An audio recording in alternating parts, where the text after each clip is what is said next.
कमरे के खिड़की से धूप की हल्की सी किरण अंदर आ रही थी। वृद्धाश्रम के उस छोटे से कमरे की सविता देवी बिस्तर पे आधी लेटी हुई बाहर सड़कों को देख रही थी। उनकी आंखों में आज वही उम्मीद थी कि शायद आज बेटा रवि आएगा।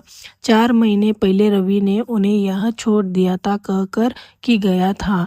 माँ, कुछ ही दिनों की बात है, जॉब में प्रॉब्लम है। लेकिन सच्चाई यही थी कि परेशानी जॉब की नहीं थी कि जिम्मेदारी की थी। सविता देवी सुबह सुबह उठकर अपने हाथों से स्वेटर बुनती थी। रवि को हमेशा ठंड लगती थी कि इसीलिए उन्होंने सोचा कि जब आएगा तो ये स्वेटर पहनकर ही देखूंगी। आश्रम के कर्मचारी अवसर कहते थे कि माँ, बेटा शायद नहीं आएगा, आप दिल छोटा मत कीजिए। लेकिन वह हर बार मुस्कुराकर कह देती थी कि मेरा रवि ऐसा नहीं है, वह आएगा, जरूर आएगा।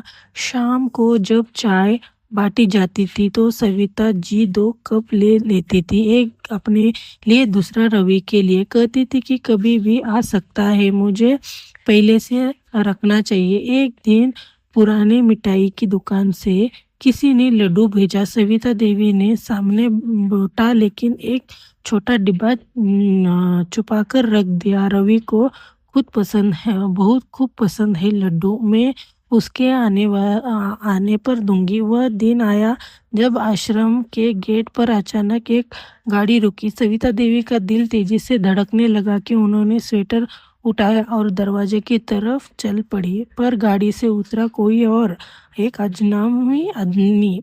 वो क्षण उसकी आंखें पहली बार झुक सी गई। वह चुपचाप अपने कमरे में लौट आई, स्वेटर मेज पर रखकर देर तक उन्हें निहारती रही कि जैसा वो धोखा में अपने बेटों का चेहरा ढूंढ रही हो। उस रात तेज ठंडी थी। सविता देवी की सांसें उड़कने लगी। नर्स ने उसकी नब्ज पकड़कर देखा और पास बैठ गई। धीमी टूटती हुई आवाज से सविता देवी बोली कि रवि को कहना कि माँ बहुत इंतजार करती रही। सुबह जब कमरा खोला गया, बिस्तर खाली था और मेज पर रखा स्वेटर अधूरा था।